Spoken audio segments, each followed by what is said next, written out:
welcome or welcome back to my channel. Today I'm partnering with Domi Outdoor Living to show you just how easy it is to build an outdoor gazebo in your backyard with just 2 people. You can pour a slab, you can put it on an existing patio, you can pour piers. I'm also going to give you a coupon code and I'll give you the link for the one that we're building today. So if you want to know how to build it, stick around. I'll show you how. Thank y'all so much for being here. I really appreciate it. Right, Maxwell? Okay, if you've ever thought about building an outdoor gazebo, but you weren't sure that you could handle this big of a job, I'm going to share with you today exactly how my husband and I built this 12 by 14 gazebo, just the two of us together. And I'll give you the link in the description below for the one that we have. And there's also going to be a coupon code if you want to purchase one yourself. Today I'm doing a review on Domi Outdoor Living Gazebo. Now they carry a lot of things. They carry umbrellas, they carry some chairs, but the main thing that they sent me was a gazebo, and I'm going to put it together and show you how easy it is and how functional it is if you're looking for an outdoor space that it won't break the bank. And then this is the particular one that we're going to be building today. It comes with an assembly manual, and I would highly recommend sitting down and going through this. Now, whoever you are doing this with, I built this with my husband and I, go through and inventory all of your parts before you get started, because we had parts that were actually left over, and I'm not really sure if we got extra parts or what happened on that, but we did have a few extras. So go ahead and inventory all of your parts and then go through your book and look at the instructions ahead of time so you kind of have an idea what you're doing before you get started.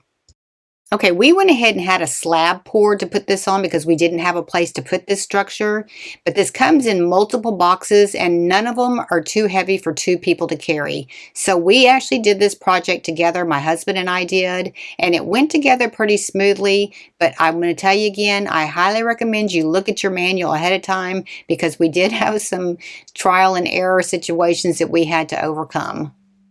Okay, and we did kind of have to go through our boxes to figure out what was what. Everything is labeled, but the box is not labeled. So you don't know what's in what box. You do have to kind of take some time figuring out where all the pieces are and before you get started. And we're starting with the 4 posts is how you start with this, and then you build onto it.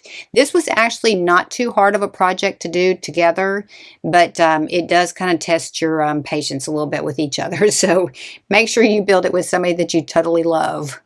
Okay, when you get your 2 sides up and you're going to put your beam across the top, you need to brace your little legs. Otherwise, that happens right there.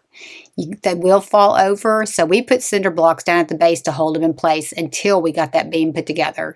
Once you get to the second side, then you don't have the balancing issue that you have here, but you definitely are going to have to brace those with something. Okay, once you get all 4 sides up, then it pretty much stands up all by itself. But you're not going to bolt it down to the concrete yet. You're going to wait and make sure everything is square first, and then bolt it down at the very end. Okay, and this does come with all the tools that you need to put it together, but I highly recommend getting some Allen wrenches for your drill. It makes it so much easier. Otherwise, your arms are going to be exhausted by the time you do this if you use the tools that they provide. When you start putting the top part in, make sure that you really pay attention to your plans so that you know where the shorter side of the gazebo is and the longer side. We tried to put this on here and it was supposed to go on the short side, but that was my bad because I was the one reading the instructions. So we finally took it back down, tried again, doing the exact same thing. And then we finally figured out we were putting it on the wrong side. So that's why I'm telling you, you should really look at your plans ahead of time before you start. And then once you do put it on the correct side, everything starts to go together pretty quick and easy. This was the hardest part right here, just getting that main beam up, but everything else pretty much you could do by yourself. When you get to this point, you could almost finish building this one person.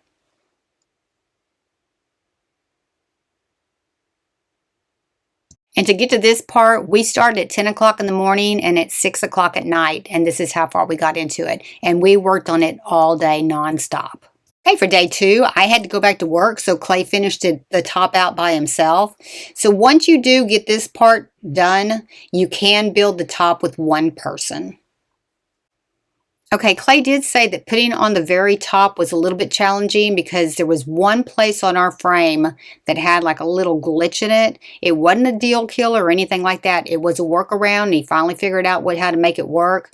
But just if you feel like you need to trim any of your pieces like he was wanting to do, don't trim them. Just take a look at your frame and figure out exactly what you need to do. Okay, this one comes with a mosquito net that goes all the way around and zips up, and it also comes with a regular curtain that goes all the way around and zips up as well. So you can use it either way. And in Texas, we have a lot of mosquitoes, and it really works good for that.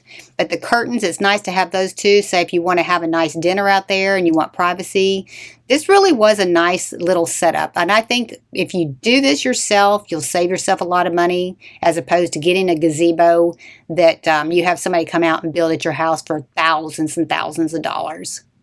And this is the 12 by 14 gazebo. And quite a bit of furniture fits in this. This is a 7-piece set of furniture that I bought that goes in it. And you could still get some other furniture in there. Maybe you could get a grill in there. But you don't want to put like a tall heater in there because you have to have at least 4-foot clearance on top of that, and the ceiling's not high enough for that. But you can put lights in these, and then we just ran an extension cord up the side to the lights, and we strung all our lights up there. Okay, and at the very top where the roof comes up, there is a mosquito net up there as well. And this is a waterproof gazebo. You're not going to get any water in here, but that does give it a little fresh air without the bugs.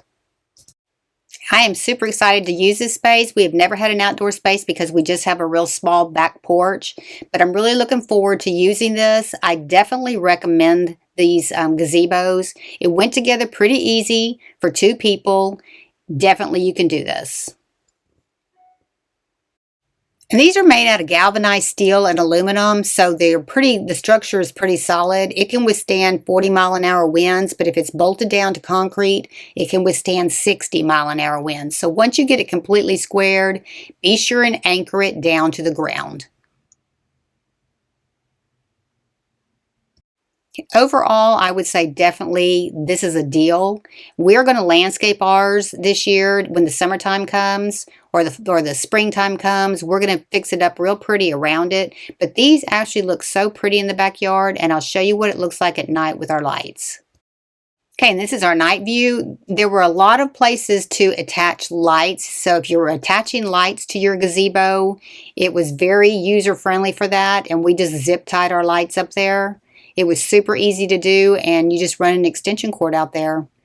Okay, we just put patio furniture under ours, and we're going to put a little heater in here and kind of make it like a cozy space. But you can build these gazebos even to put like an outdoor kitchen in it. You could put like a bar with some bar stools and then have your grill on the opposite side. It'd be a definitely great place for outdoor kitchen. You get it completely square, you want to go ahead and anchor it down, and then we ran our extension cord on up one leg of the gazebo all the way to the top to run our lights off of it. To give it a little bit more homey feel, we added some plants, and we added a little outdoor tabletop heater so that you can make s'mores and enjoy the space. This thing really heats up good, and it does heat up your space. They've added a lot of detail to these. You got some nice corners, and then on your curtains, you got a nice tie back that holds everything together. And I would say too that the hardware and the construction of this gazebo is well made, and I think this would last for a long time. Overall, I would definitely give this gazebo a thumbs up. It was pretty easy to put together with 2 people. It turned out beautiful, and we're going to enjoy many years of outdoor living in this space. I hope this gave you some inspiration to try some little bit bigger projects. This one actually was pretty easy once we did get started. So let me know what you think in the comments. And if nobody's told you today, you're awesome. See you next time. Thanks for watching.